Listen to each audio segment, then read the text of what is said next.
Monsieur Medvedev, bonjour. Valérie Samferov, Radio Mayak. Tout d'abord, merci pour cette rencontre traditionnelle. Oui, autour de cette table ronde. Comme nous sommes au début de l'année, ma première question sera d'ordre général. Si on suit vos publications de cette année sur les réseaux sociaux, des réflexions subtiles sur la prévention de menaces existentielles, c'est votre citation qui est plus facile à écrire qu'à prononcer. Entraînez-vous? Je me suis beaucoup entraîné. Inutile d'attendre vos réflexions cette année. Qu'attendez-vous de l'année 2024? L'année est déjà bien entamée. En fait, nous sommes à la mi-février. Certaines tendances se sont déjà dessinées. C'est absolument évident. Qu'est-ce que j'attends? Je pense que comme la majorité de nos concitoyens, j'attends la victoire dans l'opération militaire spéciale. Je crois que c'est sur cela que nous concentrons tous nos efforts. J'attends le retour de nos défenseurs qui participent à cette opération. Quant à savoir si nous réussirons ou pas, la question sera justement résolue cette année. Mais les tendances actuelles sont plutôt bonnes. Le pays continue à vivre, à travailler, à se développer malgré toutes les difficultés de la vie actuelle. J'espère que tout cela persistera au cours du reste de l'année.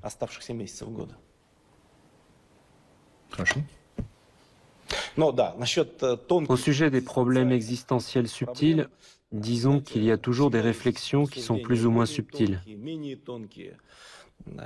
Cela dépend de la profondeur de l'analyse de certains problèmes. Puisque vous lisez mes scribouillages, vous remarquez probablement que les réflexions subtiles alternent avec des réflexions tout à fait ordinaires, simples, voire brutales. Il y aura donc l'un et l'autre. Monsieur Medvedev, je prends le relais. Elena Kriviakina, comme Samolskaya Pravda. À l'époque où vous étiez président et Premier ministre, vous étiez vu comme un homme d'État très libéral, démocratique, tant en Russie qu'en Occident. Ces dernières années, votre image politique a énormément changé. Parmi les dirigeants russes, vous êtes considéré comme le principal haïsseur, hater, sur Internet. J'ai noté quelques-unes des expressions que vous avez employées à l'égard de vos collègues américains et européens qui ont eu un grand succès.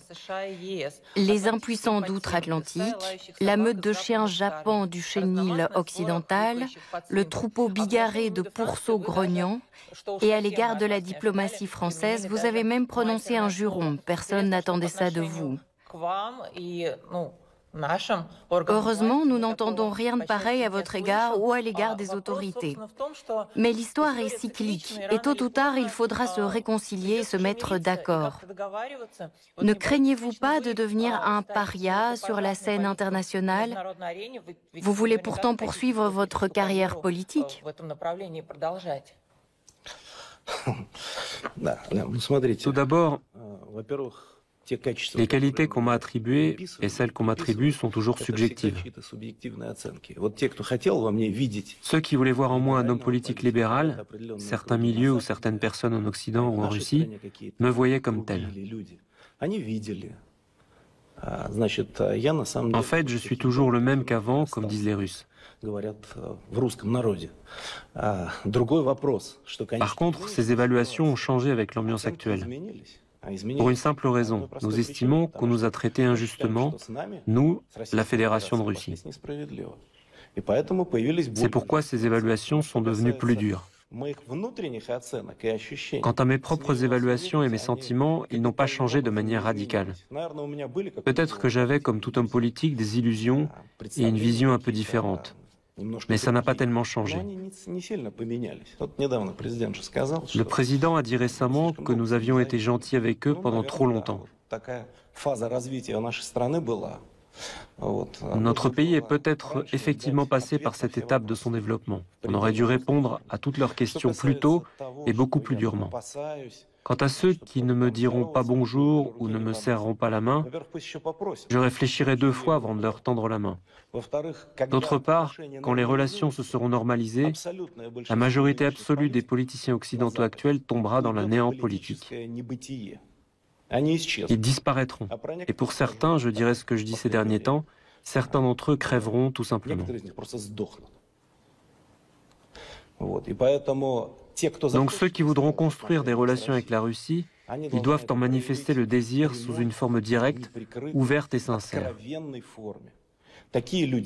Il y en a et leur nombre va bien sûr augmenter. Mais je suis absolument persuadé que dans un futur proche, il n'y aura pas de rapprochement cardinal avec l'Occident, l'Europe de l'Ouest, les États-Unis et le monde anglo-saxon. Un écart trop grand s'est formé entre nous, voire un clivage, si vous voulez, qui sera très très difficile à surmonter. Monsieur Medvedev, Igor Dmitrov pour Lenta.ru. Ces derniers temps, plusieurs médias occidentaux ont publié des articles comme quoi il ne fallait pas s'attendre à une éventuelle défaite de la Russie en Ukraine parce que l'attention de l'Occident s'est déplacée au Proche-Orient. Qu'en pensez-vous? De quoi semblables publications témoignent-elles? À qui s'adressent-elles vraiment et quelles conclusions le public et l'élite de l'Occident doivent-ils en tirer? Ces publications sont avant tout destinées aux élites occidentales elles-mêmes. Il faut soutenir et auxquelles il faut envoyer les bons signaux. Avant, ils comptaient principalement sur la défaite de la Russie. Si l'on prend en considération cette guerre hybride qu'ils ont déclenchée contre nous et le fait que l'ensemble du monde occidental nous affronte, logiquement, les médias occidentaux, vous le savez parfaitement puisque vous suivez ces actualités, titraient à qui mieux que la Russie allait bientôt s'effondrer, se morceler, que la puissance de la Russie ne serait pas suffisante pour contrecarrer la machine militaire atlantique, et j'en passe. Les événements se déroulent pourtant suivant un scénario tout à fait différent. Naturellement, ils doivent réagir d'une manière ou d'une autre. Quant aux signaux alarmants, comme quoi il est l'heure de faire une pause et entamer des négociations, c'est en grande partie une ruse. Pas très astucieuse à vrai dire, mais ces propositions ont pour objectif de nous faire arrêter l'opération militaire spéciale, de faire stopper les combats, que les terres russes ne reviennent pas au pays, tandis qu'eux profitent de la trêve, se concentrent, que divers types d'armes occidentales soient fournis à l'Ukraine, et qu'ensuite ils organisent une contre-offensive qui réussira un peu mieux que le fiasco de l'année dernière.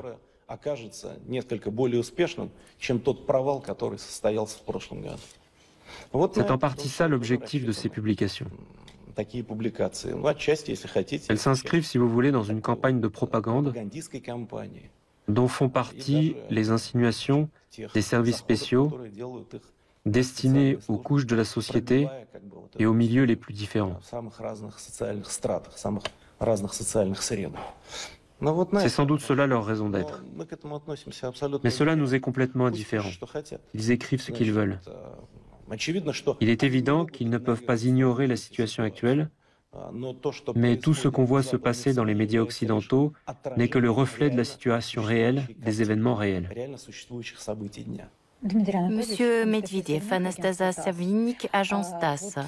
Nous avons suivi ces derniers jours les succès de l'armée russe dans Avdiivka. Pas plus tard qu'hier, le président a rencontré le ministre de la Défense. Ils ont discuté de tous les détails. Mais en Ukraine, après ces événements, de nombreuses personnes ont naturellement commencé à blâmer le nouveau commandant en chef, disant que c'était de sa faute.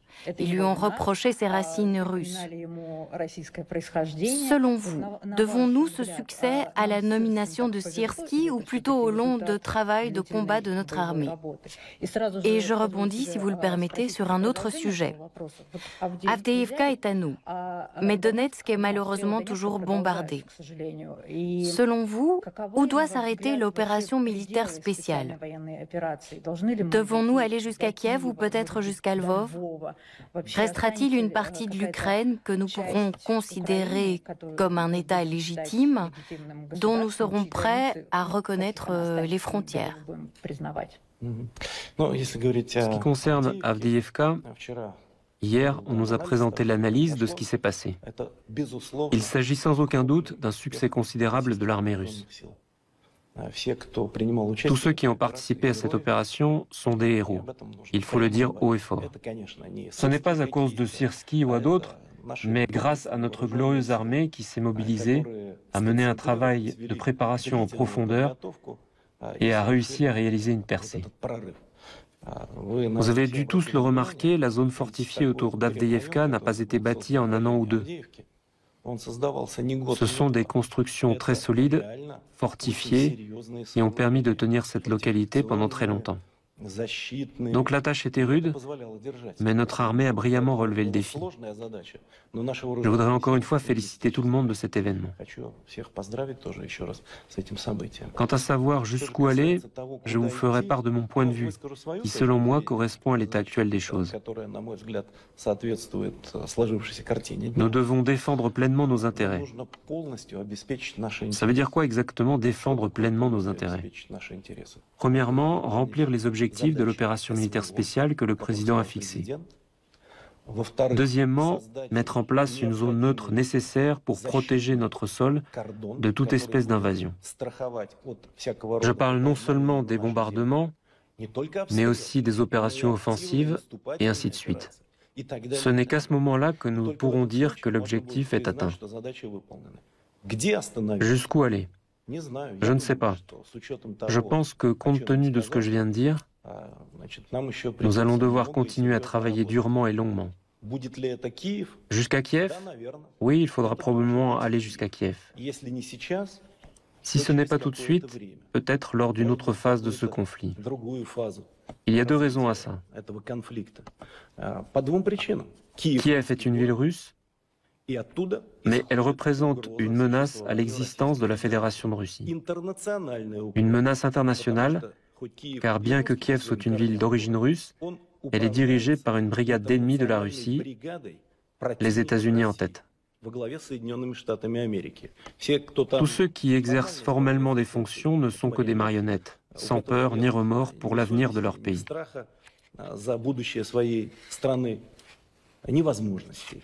Toutes les décisions sont prises de l'autre côté de l'Atlantique et au siège de l'OTAN. C'est tout à fait évident. Alors oui, cela pourrait être Kiev également. Et s'il reste quelque chose de l'Ukraine après tout ce qui est en train de se passer, alors oui, probablement, un tel État a des chances d'exister, même si ces chances sont minimes. Dans tous les cas, la question ne se pose pas pour l'instant, elle sera à l'ordre du jour plus tard.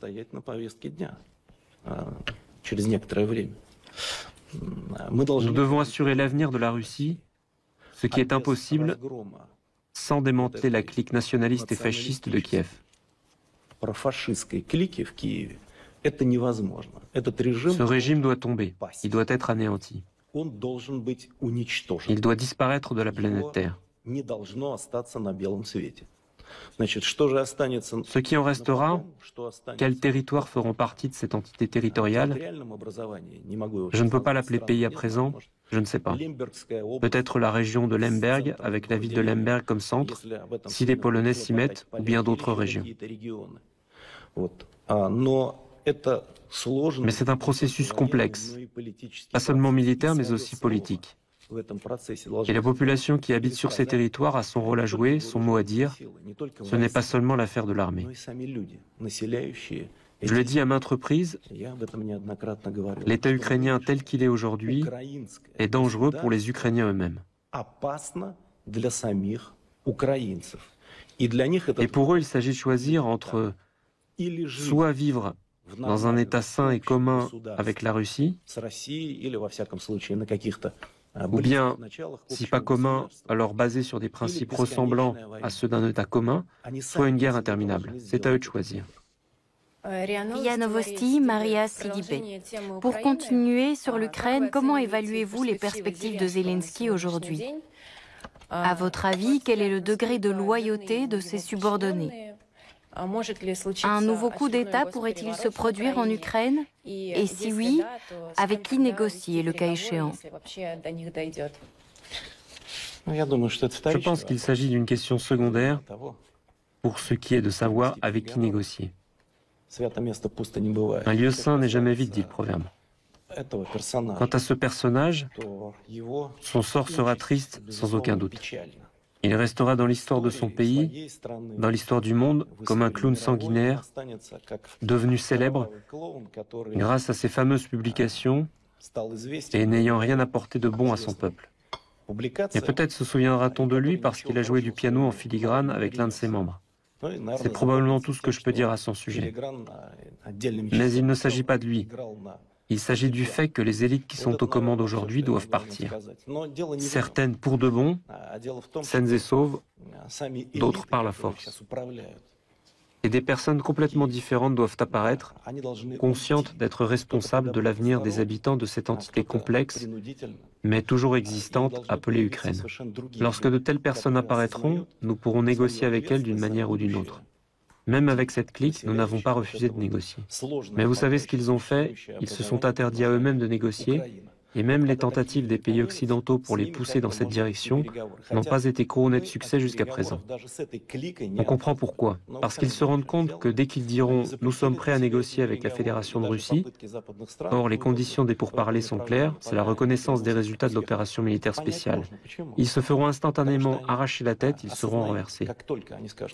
Et donc naturellement, ils essaient autant que possible de repousser le moment où ils devront faire leurs valises et partir pour Varsovie ou Londres.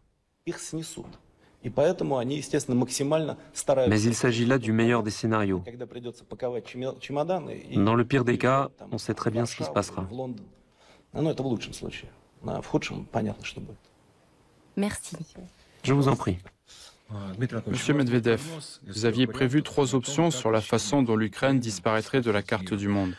Vous considériez la 3e comme la meilleure. Les terres occidentales de l'Ukraine rejoindraient un certain nombre de pays de l'Union européenne. Les habitants des régions centrales et d'autres régions indépendantes choisiraient leur propre voie en rejoignant la Fédération de Russie, car la Hongrie, la Roumanie et la Pologne ont déjà fait des revendications territoriales cette année et à la fin de l'année dernière.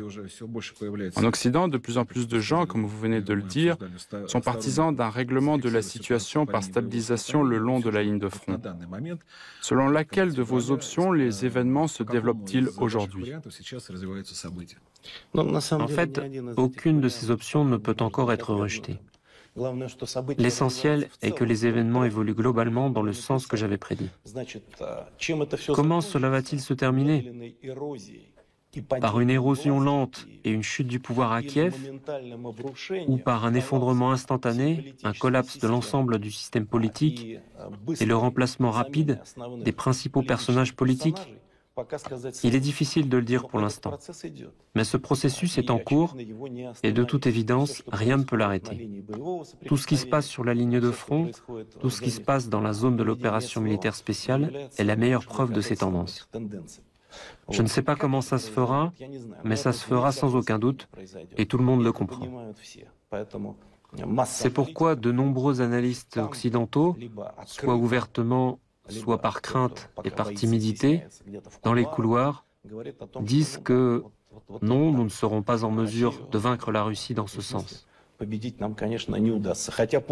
qu'en public, ils déclarent toutes sortes d'absurdités, racontant des bêtises politiques comme « nous ne devons pas permettre à la Russie de gagner cette guerre ». J'ai récemment été contraint de m'exprimer à ce sujet. Qu'est-ce que ça signifie « nous ne devons pas permettre à la Russie de gagner ». Si l'on s'en tient aux conditions posées par Kiev, ça veut dire reprendre à la Russie les territoires qui sont inclus dans la constitution de la Fédération de Russie depuis le référendum. Et par conséquent, annexer nos nouvelles terres, nos sujets de la Fédération revenus à la Russie. Il est clair qu'il s'agit d'une catastrophe mondiale, d'une véritable troisième guerre mondiale à part entière. Par conséquent, les déclarations irresponsables de tous ces Scholz, Borrell et compagnie ne sont destinées qu'au public. Ils n'y croient pas eux-mêmes, mais ils doivent les répéter comme un mantra, simplement pour justifier les énormes dépenses des budgets militaires correspondants. Jusqu'à présent, les événements suivent ce scénario. Je ne ferai pas de prédiction plus précise pour l'instant. Monsieur Medvedev, l'ancien président ukrainien Viktor Yushchenko a déclaré dans une interview à Deutsche Welle, je me permettrai de citer, « Il ne s'agit pas de Poutine, 140 millions de petits Poutines sont porteurs du poutinisme et doivent être éliminés ».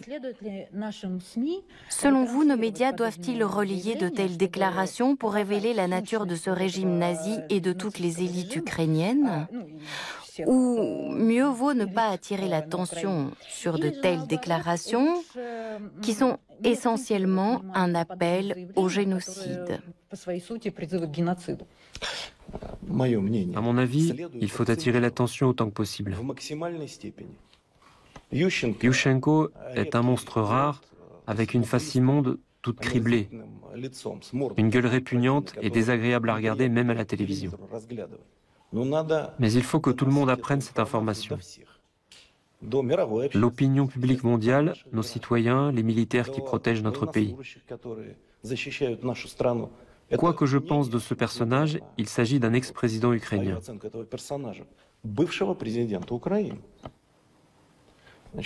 On nous reproche certaines choses pendant que l'ex-président ukrainien se permet des déclarations pareilles. D'ailleurs, j'avais bien compris qui c'était dès 2010, quand, en tant que président, j'ai été obligé de donner du président ukrainien l'évaluation la plus dure possible, ce qui, dans l'ensemble, était totalement inhabituel à l'époque. Nous avons quand même essayé d'établir des relations avec eux. Mais ils s'étaient déjà engagés dans la direction de l'OTAN et se préparaient à une guerre avec la Russie. Ce n'est pas Kouchma qui a déclaré que l'Ukraine n'est pas la Russie. C'est un personnage d'un tout autre type. Donc à mon avis, il faut en parler pour que le monde sache. Monsieur Medvedev, en octobre dernier, le président Vladimir Poutine a déclaré qu'Odessa pourrait être à la fois une pomme de discorde et un symbole de résolution des conflits. Depuis, les monuments à l'impératrice Catherine II ont été démolis à Odessa et ces derniers mois, les discussions sont en cours pour démanteler le monument au prince Mikhail Vorontsov, qui, même à l'époque soviétique, était resté à sa place. Comment évaluez-vous cette politique des autorités ukrainiennes? Qu'est-ce que la Russie peut opposer à la destruction du patrimoine culturel et historique russe, à part la force militaire? Quel sort souhaiteriez-vous à Odessa et à ses habitants? Pour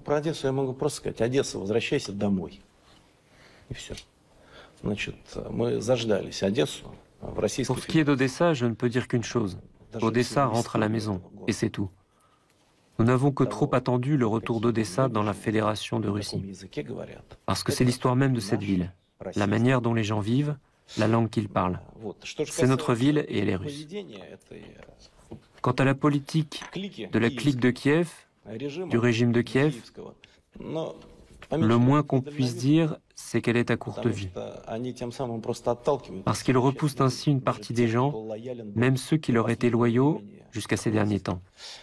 D'une façon générale, ça a l'air monstrueux, car il s'agit de mesures pour s'opposer à toute la culture russe, à tout le chemin parcouru en commun. Ils démolissent des monuments.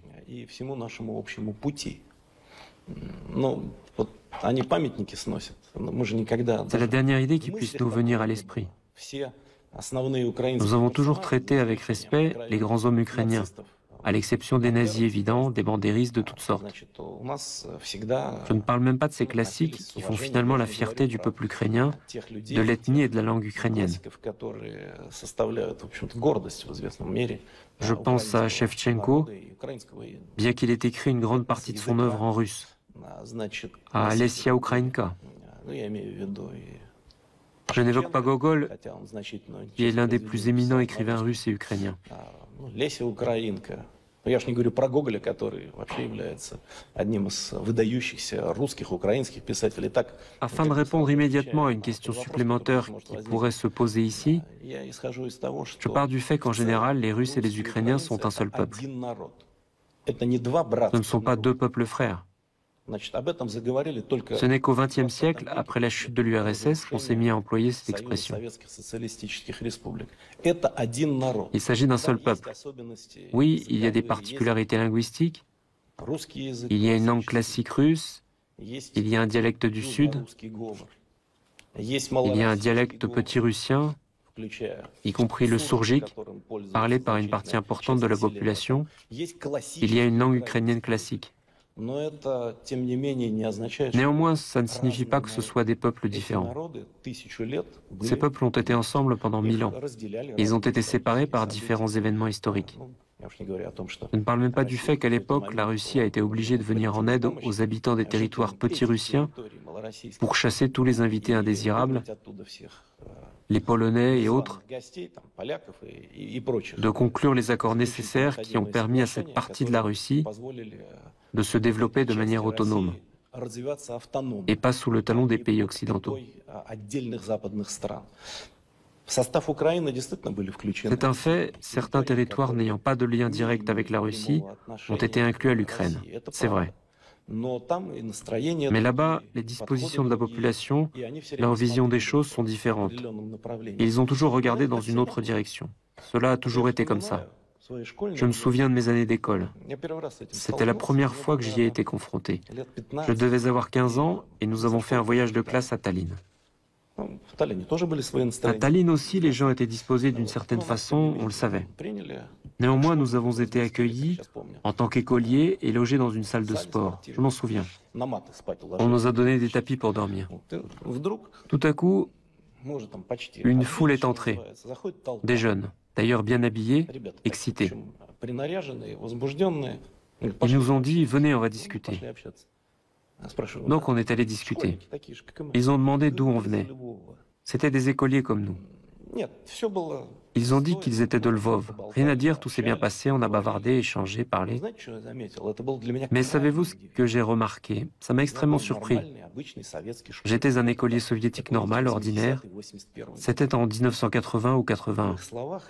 C'étaient des enfants, mais dans leurs propos, on sentait une haine non dissimulée pour tout ce qui était soviétique et en partie pour tout ce qui était russe. Pour moi qui avais été élevé dans les traditions internationales, alors qu'on ne connaissait même pas la nationalité des élèves de la classe, c'était très surprenant. Au départ, je n'y ai peut-être même pas fait attention, puis j'ai compris. Ces enfants qui étaient venus faire notre connaissance, c'étaient notamment les enfants des familles de bandéristes qui avaient été élevés dans cette ambiance. Et comme on dit, ils avaient tété la haine de tout ce qui est russe avec le lait de leur mère.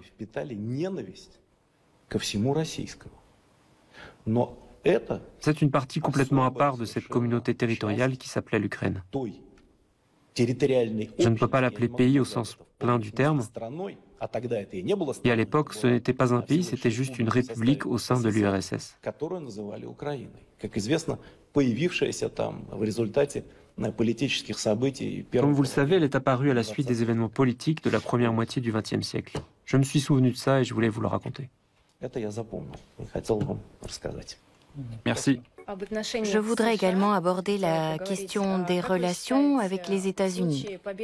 À votre avis, si Trump gagne les élections présidentielles, sera-t-il plus facile pour la Russie d'établir des relations avec lui?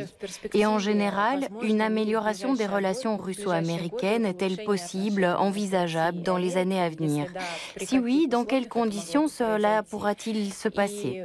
Est-il possible de reprendre au moins les discussions sur les accords qui ne sont plus valables aujourd'hui? Mon poste actuel me permet de parler plus catégoriquement et plus ouvertement que pendant certaines autres périodes, sans tenir compte de la nécessité d'établir une communication diplomatique directe. Je vous répondrai simplement, Maria. C'est impossible. Dans les années ou les décennies à venir, après tout ce qui s'est passé, il n'y aura pas de relation normale avec les États-Unis. Et en général, il nous est totalement indifférent de savoir qui est au pouvoir aux États-Unis.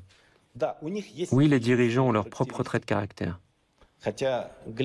Mais à regarder l'ancien et l'actuel président américain, j'ai l'impression, je ne sais pas si c'est pareil pour vous, de voir des personnages de bande dessinée.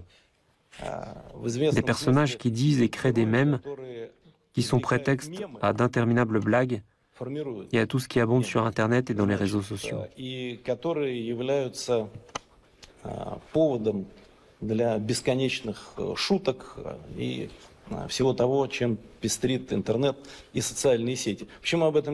Pourquoi j'en parle? Si on compare Biden d'un côté et Roosevelt, Eisenhower, Kennedy, Nixon, Ford et même Reagan de l'autre, il s'agit d'hommes politiques tout à fait différents. Et c'est probablement un grand problème pour les États-Unis. Voilà pourquoi ça n'a pas d'importance pour nous. Et quel est le côté fort des États-Unis? Je vous prie d'une pensée à aucune théorie du complot, j'en parle tout à fait sérieusement. Quand on parle d'État profond, si on en parle sérieusement, sans prendre en compte des théories stupides, cet État profond, c'est tout simplement un appareil d'État très fort, au niveau moyen, qui ne se soucie pas de savoir qui est au pouvoir, que ce soit un démocrate ou un républicain, un vieillard rigolo qui oublie les noms des dirigeants d'autres pays, ou un dirigeant assez fort. Tout est entre les mains de cet appareil, et c'est exactement ce qui permet aux États-Unis de surmonter les obstacles les plus variés. En fait, créer un tel appareil d'État, c'est une mission grande et sérieuse qu'il faut traiter avec respect. Cela leur permet de surmonter un tas de difficultés. Mais même cet appareil d'État ne peut pas pleinement éliminer les problèmes et les contradictions que tel ou tel leader peut causer. Quand on regarde ce qui se passe à leur frontière avec le Mexique, j'ai du mal à l'imaginer sous un autre président. C'est une désobéissance au pouvoir fédéral. Et le chef suprême des États-Unis ne peut rien faire quand le gouverneur d'un État dit « Je ne vais pas suivre vos instructions. Nous n'exécuterons pas les décisions de la Cour suprême. » Nous n'obéissons pas à la garde nationale. Nous obéissons à nos propres lois et nous avons notre propre garde. Nous allons effectuer ces tâches-là. Dans ce sens, c'est un moment très intéressant. Il montre toute la profondeur des contradictions qui sont, quant à elles, liées au fait que, malgré leur affaiblissement, les États-Unis essayent de jouer le rôle de leader sur la scène internationale. Il est vraiment difficile de ne pas partager l'avis d'un certain nombre de législateurs américains. Au lieu de renforcer leur propre pays, de résoudre les problèmes frontaliers et sociaux les plus graves qui existent dans chaque pays, y compris dans les riches États-Unis, ils dépensent des centaines de milliards de dollars pour un pays que la majorité des Américains ne savent même pas situer. C'est une blague connue. Demandez-leur où est l'Ukraine, et ils vont chercher longtemps sur la carte où elle est et ce que c'est. Il est clair que ces fonds sont en grande partie destinés à soutenir le complexe militaro-industriel américain. Et d'un autre côté, ils ne dépensent pas d'argent pour régler des enjeux sociaux ou économiques d'un autre ordre. Donc pour répondre à la question de savoir avec qui nous devrions travailler, ça nous est totalement égal. Car nous sommes actuellement engagés dans un antagonisme direct et ce différend ne sera pas résolu dans les prochaines années. Monsieur Medvedev, pour continuer dans la foulée de la question précédente, quand l'Europe va-t-elle arrêter d'obéir aux États-Unis et d'être leur satellite?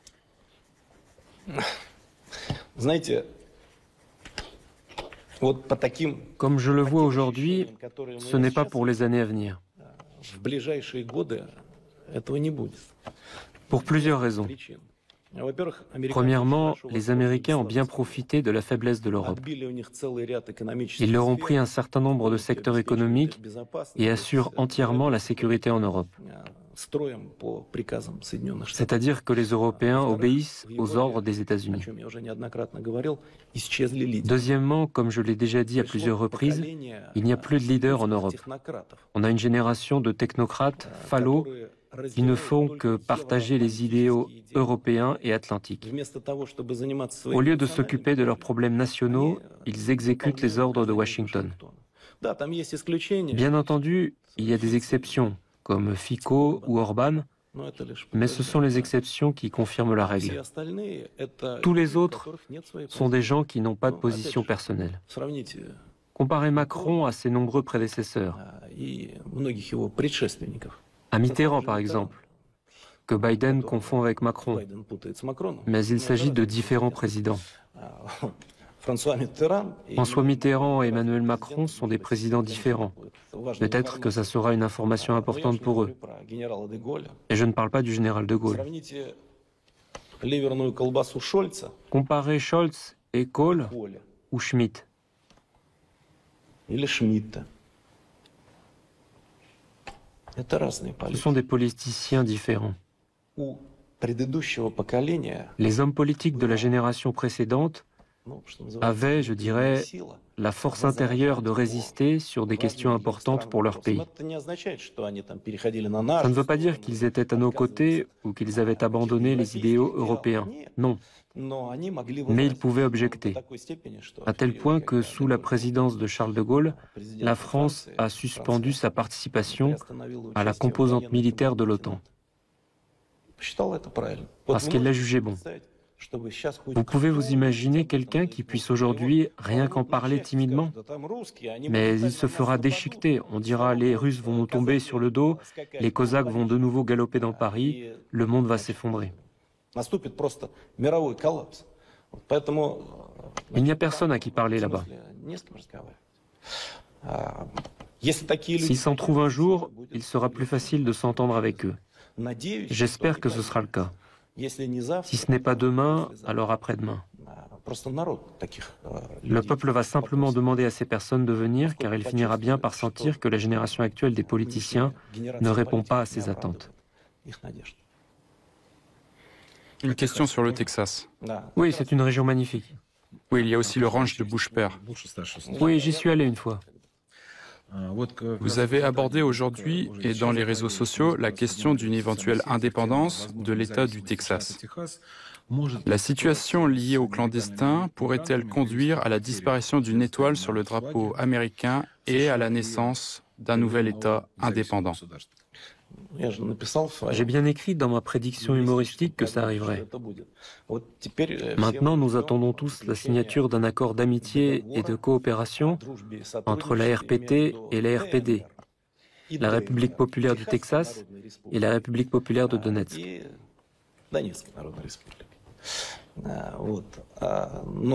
Pour parler sérieusement, en réalité, il y a seulement 20 ans, ça aurait semblé absurde. Bien entendu, les États-Unis sont une fédération. Une fédération a plus de problèmes internes, nous le savons d'après l'expérience de l'Union soviétique et la nôtre. Toutefois, il s'agit d'un pays très puissant, d'un pays leader et ainsi de suite. Or, on en discute aujourd'hui. La question essentielle est pourquoi ? Parce qu'il s'est produit une véritable césure au niveau des valeurs, voire même civilisationnelle si vous voulez, entre les différentes parties des États-Unis. Les relations entre les partisans des démocrates et ceux du Parti républicain, avant on disait en riant qu'il s'agissait de la même chose, c'est-à-dire du grand capital, que ces deux partis avaient les mêmes positions et ne faisaient qu'avancer quelques idées distinctes pour s'en servir lors de la campagne électorale. Aujourd'hui, on ne peut plus le dire. Le problème n'est pas la différence idéologique, mais le fait qu'ils ne se comprennent pas et même qu'ils se détestent. Regardez l'attitude du noyau dur des démocrates à l'égard de Donald Trump. Ils le haïssent plus qu'ils ne nous détestent, nous, parce qu'ils le considèrent comme une menace. À l'inverse, les Trumpistes, l'aile conservatrice du Parti républicain, estiment que la ligne suivie par les démocrates, celle de la mondialisation à outrance, va conduire l'Amérique dans une impasse. D'où le slogan « Make America Great Again ».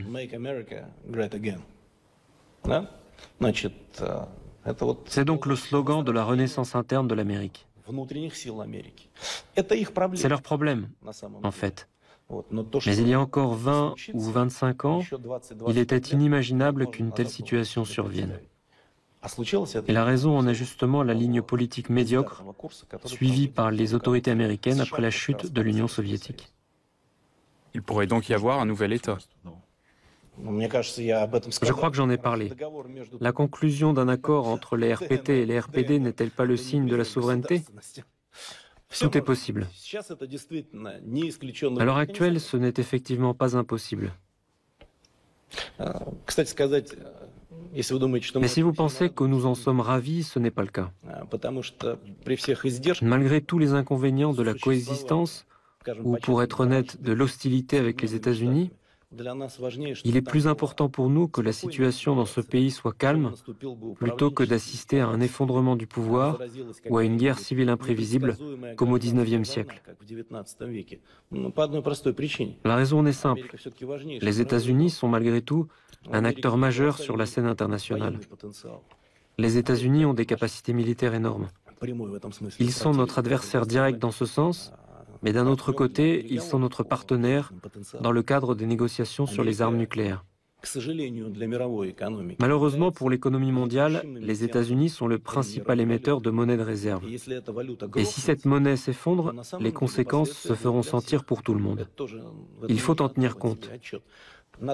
Il est nécessaire de détrôner progressivement le dollar. Il faudrait avoir un ensemble de monnaies de réserve, et nous en parlons depuis des dizaines d'années. Mais si on abandonne le dollar tout d'un coup, le monde n'en connaîtra pas pour autant la prospérité économique. Il doit y avoir un équilibre entre les monnaies de réserve dans le monde. Nous devons développer des monnaies électroniques et numériques. Ça, c'est l'avenir. Mais nous devons prendre en compte les risques existants. Le parti Russie Unie participe-t-il à la préparation du programme électoral de Poutine? Selon vos projections, quel sera le résultat des élections? Le président est le leader de notre pays. Comme vous le savez, pendant son congrès, le parti Russie Unie a soutenu la candidature du président. Nous faisons de notre mieux pour promouvoir notre candidat. Mais Vladimir Vladimirovitch n'a aucun problème. Il jouait d'une énorme autorité dans notre pays. En ce qui concerne son programme électoral, c'est le président lui-même qui le rédige. De plus, je dirais franchement que le programme du président peut être plus large que celui du parti Russie Unie, même si on tient compte du fait que le président est soutenu non seulement par ceux qui votent pour Russie Unie, pour notre candidat, le président Poutine. Nous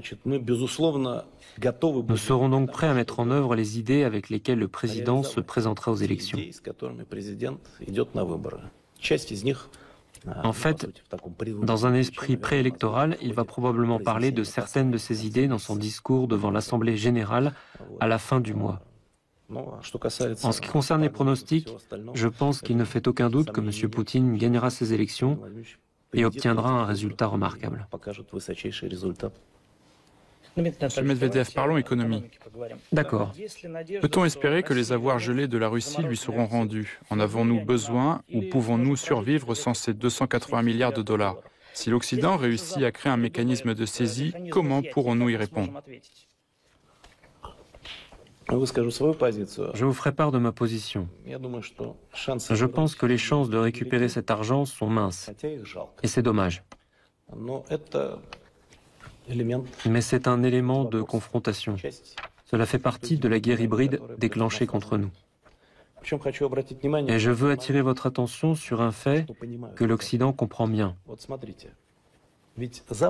Juridiquement, officiellement, l'Occident ne participe pas à la guerre contre notre pays. L'Occident ne nous a pas déclaré la guerre et nous n'avons pas déclaré la guerre à l'Union européenne ou aux pays occidentaux. Nous comprenons qu'il y a une guerre hybride en cours, il les alimente en armes, en argent, en instructeurs, mais officiellement, et c'est le plus important, nous ne sommes pas en guerre. Je reviens à mon idée. Pourquoi un pays paie-t-il des compensations et des réparations dans certains cas? Parce que quelque chose lui est enlevé ou confisqué, parce que d'autres pays sont en conflit, en guerre avec lui. Or, l'Occident, comme il continue à l'affirmer, n'est pas en guerre contre nous. Alors pour quelles raisons veulent-ils nous retirer cet argent? C'est le plus compliqué. C'est ça qui les trouble. Ils veulent nous prendre cet argent et l'octroyer aux autorités ukrainiennes, mais cela constitue une attaque ou une violation de l'ordre juridique mondial. C'est fouler aux pieds les principes fondamentaux de la protection de la propriété privée et d'autres principes très anciens. Ils ont donc du mal à mettre en place cet objectif. S'ils le veulent, ils feront fi de leurs principes, c'est sûr. Ils y renonceront et prendront l'argent.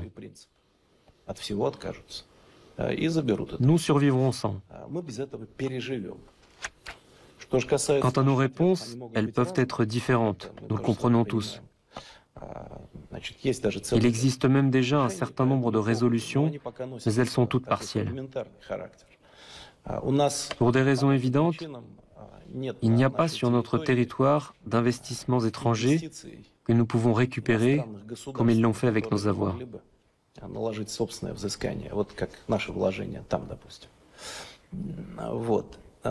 Mais nous avons un nombre assez important d'obligations à remplir vis-à-vis des investisseurs occidentaux et selon différentes estimations, cet ensemble d'obligations s'élève à entre 250 et 300 milliards de dollars.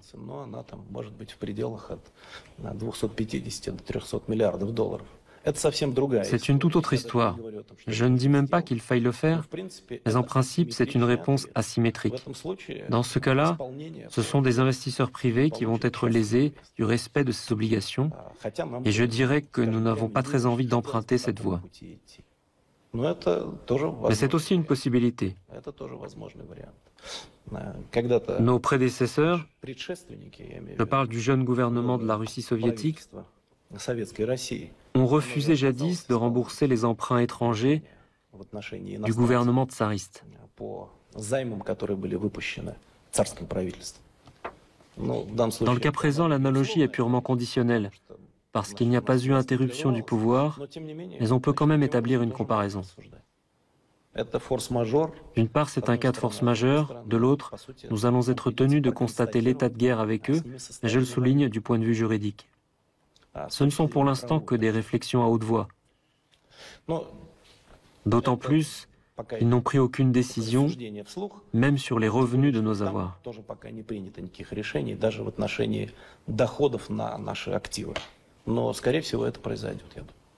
Monsieur Medvedev, je reviens à la question militaire, mais sous un angle légèrement différent. Nous avons tous vu l'Armata lors des défilés.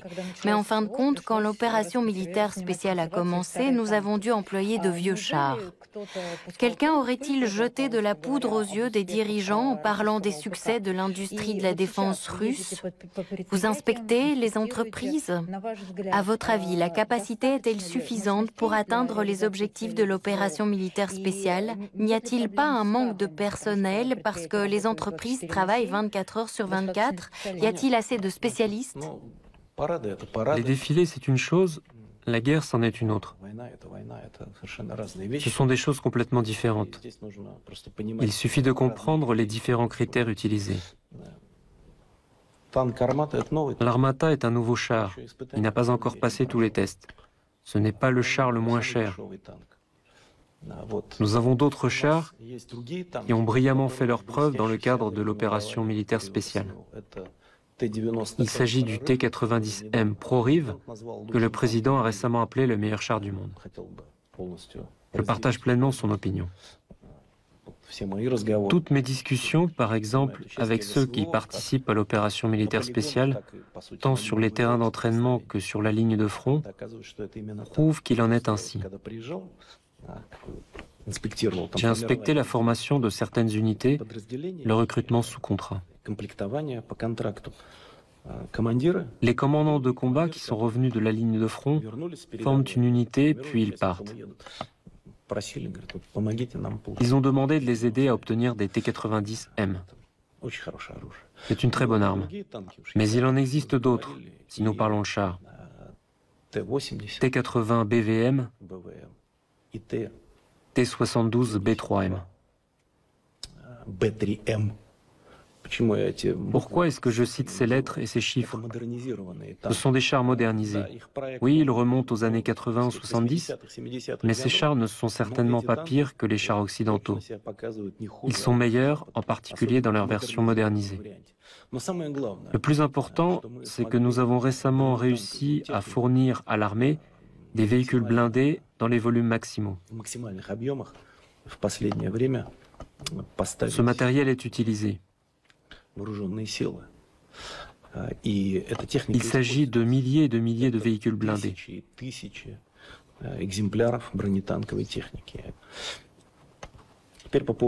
En ce qui concerne le complexe militaro-industriel, il faut comprendre que le complexe militaro-industriel fonctionne différemment pendant les hostilités et pendant la vie ordinaire. Personne ne produit de matériel, d'armes, uniquement pour en stocker. C'est évident. Pendant les hostilités, la production prend des formes complètement différentes. Comme vous l'avez dit, les usines travaillent en faisant les 3-8. Les commandes de la défense sont énormes. En ce qui concerne les produits concrets, j'ai déjà évoqué les chars. Quant aux moyens de destruction, les missiles, les obus, les bombes, la production a augmenté de 2 à 10 ou 15 fois, soit de 1000 à 1500%. Cela nous permet de les utiliser activement au combat et d'obtenir des résultats. Voilà pourquoi notre complexe militaro-industriel, à mon avis, a résisté à toutes les épreuves de la meilleure façon. Il suffit de lire les analystes occidentaux. Au début, ils se moquaient, ils disaient que nous utilisions un vieux matériel, que nous avions une grave pénurie et qu'il fallait unir les efforts de toute l'OTAN et fournir à l'Ukraine des chars, des obus, des radios, des drones, etc. Aujourd'hui, ils ne se moquent plus.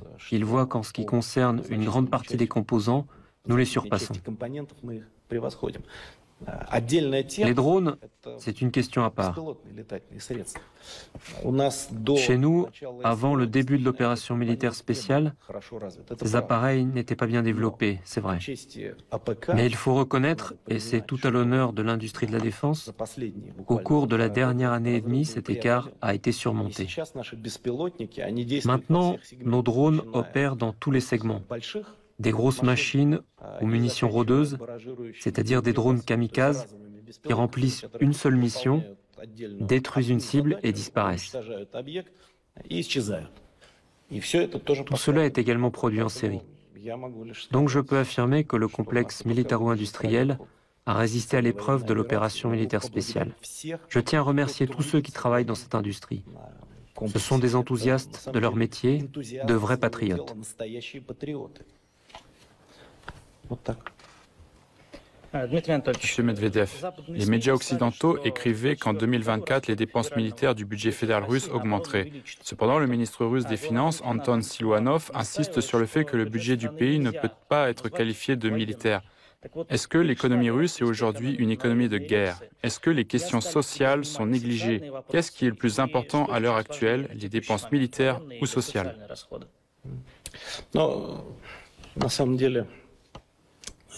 À vrai dire, Igor, je pense que M. Siluanov a raison.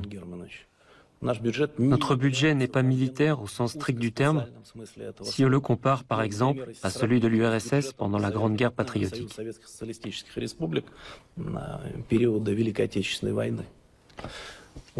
Pour comprendre les chiffres et les volumes, environ 30% des dépenses du budget fédéral,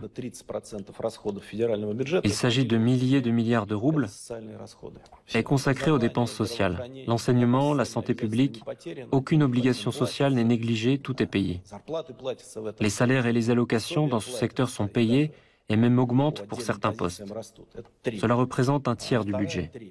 Un second tiers est consacré au développement du pays, à l'économie, au transport, au développement urbain, au développement de différentes communications. Le reste du budget est lié à l'opération militaire spéciale au sens large du terme.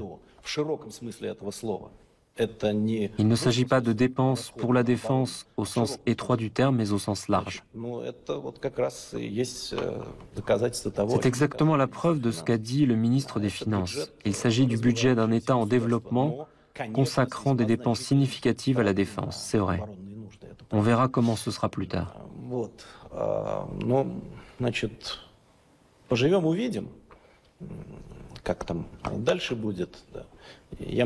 Je peux simplement dire que même après la fin de la phase active de l'opération militaire spéciale, nous devrons continuer de travailler à la défense pendant longtemps.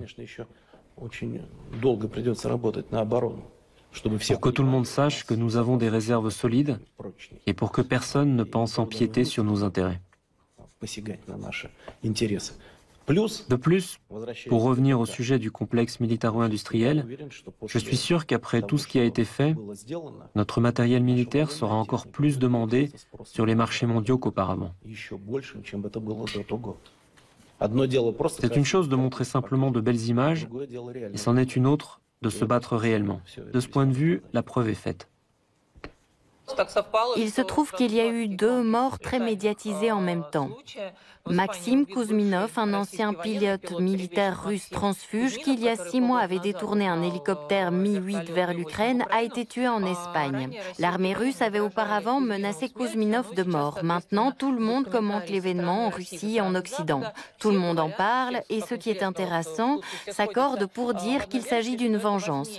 Mais la question principale, qui est à l'origine de cette vengeance? Quel sera votre commentaire sur la situation? Très court. Telle vie, telle mort. C'est tout. D'où qu'elle vienne?